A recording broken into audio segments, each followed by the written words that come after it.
കർത്താവിൻ്റെ നാമം വാഴ്ത്തപ്പെടുമാറാകട്ടെ. എബ്രായലേഖനം ഒരു പഠനമാണ് നമ്മുടെ വിഷയം. അതിൽ യേശുവിൻ്റെ മഹാപൗരോഹിത്യ ശുശ്രൂഷയെക്കുറിച്ചാണ് ഈ ദിവസങ്ങൾ നാം പഠിച്ചുകൊണ്ടിരിക്കുന്നത്. 4-ാം അധ്യായം 14 മുതൽ 16 വരെയുള്ള ഭാഗമാണ് ഈ ദിവസങ്ങളിലെ ചിന്താവിഷയം.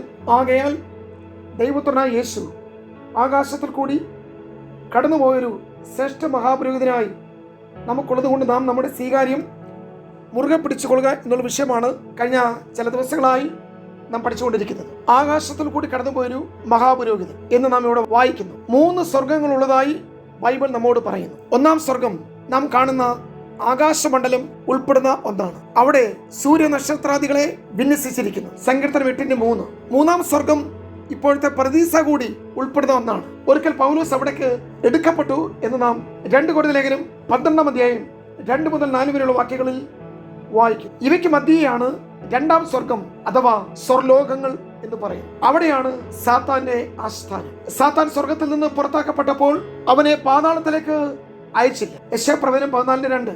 2-ാം സ്വർഗത്തിലേക്കാണ് അയച്ചത്. അവിടെ നിന്നുകൊണ്ട് അവന് ദൈവത്തോട് സംസാരിക്കാൻ കഴിഞ്ഞു. ഇയ്യോബിന്റെ പുസ്തകം അതിന്റെ പ്രാരംഭ അധ്യായങ്ങൾ നാം പഠിക്കുമ്പോൾ 1-2 അധ്യായങ്ങളിൽ വളരെ വ്യക്തമായി അത് കാണാൻ കഴിയുന്നു. അപ്പോൾ തന്നെ ഭൂമിയിലെങ്ങും ഊടാടി സഞ്ചരിക്കുവാനും സാത്താന് കഴിയുന്നു. 3-ാം സ്വർഗത്തിലേക്ക് ഒരിക്കലും പ്രവേശിക്കുവാൻ അവന് കഴിയുകയില്ല. ഈ ഭൂമിയിൽ നമ്മുടെ ജീവിതം അവസാനിക്കുമ്പോൾ അല്ലെങ്കിൽ നാം മരിക്കുമ്പോൾ നമുക്ക് 3-ാം സ്വർഗത്തിലേക്ക് പ്രവേശനമുണ്ട്. പുനരുത്ഥാനത്തിന് ശേഷം യേശു സ്വർഗാരോഹണം ചെയ്തപ്പോൾ 2 സ്വർഗങ്ങളിൽ കൂടെ കടന്നുപോയി 3-ാം സ്വർഗത്തിലേക്ക് പിതാവിന്റെ സന്നിധിയിലേക്ക് ആണ് യേശു എത്തപ്പെട്ടത്. അതാണ് ആകാശങ്ങളിൽ കൂടി കർത്താവ് കടന്നുപോയി. ഒന്നുകൂടെ വ്യക്തമാക്കാം.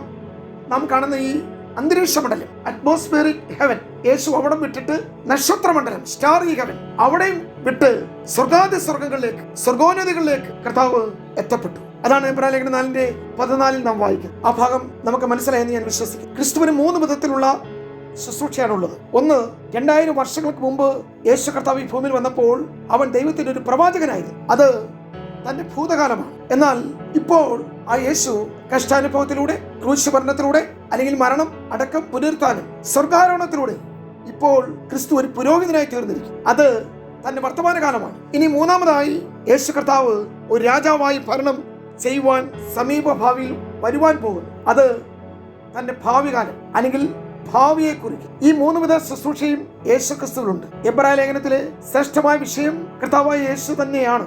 അപ്പോൾ വിശ്വാസികളോട് ബന്ധപ്പെട്ട് ലേഖനകർത്താവ് ഊന്നി പറയുന്നൊരു വിഷയമുണ്ട്.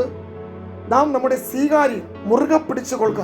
അതിനുവേണ്ടിയാണ് ഇതിന്റെ എഴുത്തുകാരൻ നമ്മെ പ്രബോധിപ്പിക്കുകയും പ്രോത്സാഹിപ്പിക്കുകയും ചെയ്യുന്ന ഏറ്റവും പ്രധാനപ്പെട്ട വിഷയം നമ്മുടെ സാക്ഷ്യം, സ്വീകാര്യം, അതിനെ മുറുകെ പിടിക്കുക എന്നുള്ളതാണ്. ദൈവമക്കളുടെ ഒരു കാര്യം ശ്രദ്ധിക്കണം. നമ്മുടെ രക്ഷ മുറുകെ പിടിച്ചു കൊള്ളുക എന്നല്ല പറഞ്ഞിരിക്കുന്നത്. ഒരിക്കൽ കൂടി വ്യക്തമാക്കാം. നിങ്ങൾ നിങ്ങളുടെ രക്ഷയെ മുറുകെ പിടിക്കുക എന്നുള്ളതല്ല അപ്പോസ്തലൻ എടുത്തു പറഞ്ഞിരിക്കുന്നത് എന്നത് വളരെ ശ്രദ്ധേയമാണ്. പിന്നെയോ നമ്മുടെ സാക്ഷ്യം, അതായത് നമ്മുടെ ഇഹലോക ജീവിതത്തിലുള്ള സാക്ഷ്യ ജീവിതം, അല്ലെങ്കിൽ അതിന്റെ വിശുദ്ധ ജീവിതം, ഭക്തിയുള്ള ജീവിതം, നിർമ്മലമായ ജീവിതം, ജയജീവിതം, ഇതിനെയെല്ലാം നമുക്ക് ഉൾപ്പെടുത്തി ദൈവമക്കളുടെ സാക്ഷ്യം എന്ന് പറയാം. ക്രിസ്തുവിന് വേണ്ടിയുള്ള നമ്മുടെ ജീവിതത്തെക്കുറിച്ചാണ് ഇത് സൂചിപ്പിക്കുന്നത്. നമ്മെ രക്ഷിക്കുവാനായി ക്രിസ്തു ഇവിടെ മരിച്ചു. നമ്മെ രക്ഷിക്കപ്പെട്ടവരായി നിലനിർത്തുവാൻ ഇന്നും കർത്താവ് നമുക്ക് വേണ്ടി ജീവിക്കുന്നു. നാം നല്ല സാക്ഷ്യം കൊടുത്തുകൊണ്ട് ക്രിസ്തുവിന് വേണ്ടി ഈ ലോകത്തിൽ നാം ക്രിസ്തുവിന്റെ പകരക്കാരായി ജീവിക്കും. യാതൊരു വ്യക്തിക്കും ക്രിസ്തീയ ജീവിതം തനിയെ ജീവിക്കുവാൻ കഴിയുകയില്ല. അപ്രകാരം ജീവിക്കുവാൻ ദൈവം നമ്മളോട് ആവശ്യപ്പെടുന്നതുമില്ല.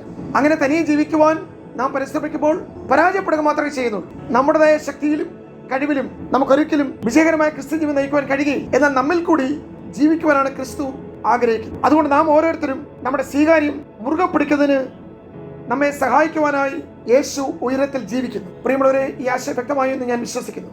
വളരെ പ്രധാനപ്പെട്ട ഒരു മാർഗ്ഗീയ സത്യമാണ് ഞാൻ പങ്കുവച്ചത്. യഥാർത്ഥ ക്രിസ്തു ജീവിതം എന്ന് പറയുന്നത് ക്രിസ്തു എന്നിലൂടെയും നിങ്ങളുടെയും ജീവിക്കുകയാണ്. അപ്പോസ്തലനായ പൗലോസ് പറയുന്നു, ഇനി ഞാൻ ജീവിക്കുന്നില്ല, ക്രിസ്തു അത്രേ എന്നിൽ ജീവിക്കും. നമ്മുടെ സ്വയം പ്രയത്നം അവസാനിക്കുന്നിടത്ത് കർത്താവ് നമ്മളിലൂടെ തുടങ്ങിയാണ്. എൻ്റെ സ്വയം, അതിന്റെ താല്പര്യങ്ങള്, ഇഷ്ടങ്ങള് ഇല്ലാതാകുന്നിടത്ത് എന്നിലൂടെ ജീവിക്കുവാൻ കർത്താവ് ആരംഭിക്കുകയാണ്. എൻ്റെ പ്രിയ സഹോദരങ്ങളെ, വിജയകരമായ ക്രിസ്ത്യൻ ജീവിതം എന്ന് പറയുന്നത് എൻ്റെ കഴിവോ പ്രാപ്തിയോ സ്വഭാവ ശ്രേഷ്ഠതയോ ന്യായമോ നീതിയോ സൽക്കർമ്മങ്ങളോ ജീവകാരുണ്യമോ മറ്റെന്തെങ്കിലും ധാർമ്മികമായ ഗുണവിശേഷങ്ങളോ അല്ല, ഒരിക്കലുമല്ല. ക്രിസ്തു എന്നിൽ ജീവിക്കുവാൻ ഞാൻ അനുവദിക്കുന്നതാണ്. എന്നിലൂടെ കർത്താവ് വെളിപ്പെടുന്നതാണ്. അങ്ങനെ കർത്താവ് എന്നിൽ ജീവിക്കണമെങ്കിൽ ഞാൻ എൻ്റെ സ്വയത്തിൽ മരിക്കണം, ഇഷ്ടത്തിൽ മരിക്കണം. എൻ്റെ മാനുഷ്യമായ ഹിതത്തിൽ ഞാൻ മരിക്കുന്നിടത്താണ് ക്രിസ്തു എന്നിൽ ജീവിക്കുന്നത്. യഥാർത്ഥ ദാസൻ എന്ന് പറയുന്നത്, ദാസൻ തൻ്റെ സ്വയം ഇഷ്ടത്തിൽ മരിച്ച് യജമാന്റെ ഇഷ്ടത്തിൽ ജീവിക്കുന്നവനാണ് യഥാർത്ഥ ദാസൻ. അതുപോലാണ് ഒരു ക്രിസ്തു ഭക്തന്. പൗലോസ് പറയുന്നു, ഞാൻ ദിവസേന മരിക്കും. എന്തിനു വേണ്ടി? ദിനംതോറും നിമിഷം തോറും ക്രിസ്തു എന്നിലൂടെ ജീവിക്കുവാൻ ഞാൻ എന്നെ മരണത്തിന് ഏൽപ്പിച്ചു കൊടുക്കും. അതൊരിക്കലും ഒരു ശാരീരിക മരണമല്ല പറയുന്നത്. എൻ്റെ താല്പര്യങ്ങളിൽ, ഇഷ്ടങ്ങളിൽ, മോഹങ്ങളിൽ, എൻ്റെ സ്വയത്തിൽ എനിക്കുണ്ടെന്ന് പറയുന്ന എല്ലാവിധമായ കഴിവിൽ ഞാൻ അതിനെ അവസാനിപ്പിക്കുന്നിടത്താണ് കർത്താവ് എന്നിലൂടെ തുടങ്ങുന്നത്. ഈ ചിന്ത ഇന്ന് പ്രഭാതത്തിൽ നമുക്കൊരു ഉത്തേജനമായി തീരും. നിങ്ങളുടെ ജീവിക്കുവാൻ കർത്താവ് ആഗ്രഹിക്കുന്നു. എൻ്റെ ജീവിതത്തെ ഞാൻ കർത്താവിനെ ഏൽപ്പിച്ചു കൊടുക്കുമ്പോൾ എൻ്റെ ജീവിതത്തിന് മുഴുവൻ നിയന്ത്രണവും ക്രിസ്തു ഏറ്റെടുക്കുക. അവിടെ ഈ ലോകം വീക്ഷിക്കുന്നത് കർത്താവിനെ മാത്രമാണ്. എൻ്റെ ആളത്വമോ, വ്യക്തിത്വമോ, യോഗ്യതയോ, എൻ്റെ ശ്രേഷ്ഠതയോ എനിക്കുണ്ടെന്ന് പറയുന്ന യാതൊരു കാര്യങ്ങൾക്കും പിന്നെ പ്രസക്തിയില്ല. യോഹന്നാൻ സ്നാപകൻ ഇങ്ങനെ പറയുന്നു, അവനോ വളരണം, ഞാനോ കുറയണം. ഈ ഞാൻ കുറഞ്ഞെങ്കിൽ മാത്രമേ അവൻ എന്നിൽ വളരുകയുള്ളൂ. അപ്പോസ്തലനായ പൗലോസും പ്രസ്താവിക്കുന്നത് ഇപ്രകാരമാണ്. ഫിലിപ്പിയ ലേഖനം 1-ാം അധ്യായം അതിൽ 21-ാമത്തെ വാക്യത്തിൽ പൗലോസ് പറയുന്നു, എനിക്ക് ജീവിക്കുന്നത് ക്രിസ്തുവാണ്. ഗലാത്യ ലേഖനം 2-ാം അധ്യായം 20-ാമത്തെ വാക്യത്തിൽ നാം വായിക്കുന്നത്, ഇനി ജീവിക്കുന്നത് ഞാനല്ല, ക്രിസ്തു അത്രേ എന്നിൽ ജീവിക്കുന്നു. എന്ത് അനുഗ്രഹിക്കപ്പെട്ട അർത്ഥവത്തായ ഒരു ജീവിത സാക്ഷി! കർത്താവ് തന്നിലൂടെ ജീവിക്കുവാൻ തന്റെ ജീവിതത്തെ പൗലോസ് ഏൽപ്പിച്ചു കൊടുത്തു. പ്രിയമുള്ളവരെ, ഇതാണ് നമ്മുടെ സാക്ഷ്യം. നമ്മുടെ പാപത്തിന്റെ സ്ഥാനത്ത് ക്രിസ്തു നമുക്ക് വേണ്ടി മരിച്ചു. നിങ്ങളുടെ സ്ഥാനം ഒരു പാപിയുടെ സ്ഥാനമായിരുന്നു. ഒരു പാപിക്ക് നിശ്ചയമായി ലഭിക്കേണ്ടത് ശിക്ഷാവിധിയായിരുന്നു, നരകശിക്ഷയായിരുന്നു, മരണമായിരുന്നു. കാരണം പാപത്തിന്റെ ശമ്പളം മരണമത്രേ. എനിക്ക് നിങ്ങൾക്ക് ലഭിക്കേണ്ടത് പാപത്തിന്റെ ശിക്ഷയായ മരണവും നിത്യനരകവുമായിരുന്നു. എന്നാൽ എന്റെ പാപത്തിന്റെ സ്ഥാനം കർത്താവ് ഏറ്റെടുത്തപ്പോൾ, എനിക്കിവിടെ കർത്താവ് പാപിയായി തീർന്നപ്പോൾ എനിക്ക് നീതി ദാനമായി ലഭിച്ചു, നിത്യജീവൻ സൗജന്യമായി ലഭിച്ചു. മരണം മാറി ഞാൻ ജീവനിലേക്ക് പ്രവേശിച്ചു. അതാണ് എനിക്ക് വന്ന മാറ്റം. എന്റെ പാപം ക്രിസ്തു ഏറ്റെടുത്തു. ഇപ്പോൾ ക്രിസ്തു നീതി എന്റെ മേൽ പകർന്നു നൽകി. എന്തിനു വേണ്ടിയുള്ള നീതിയാണ്?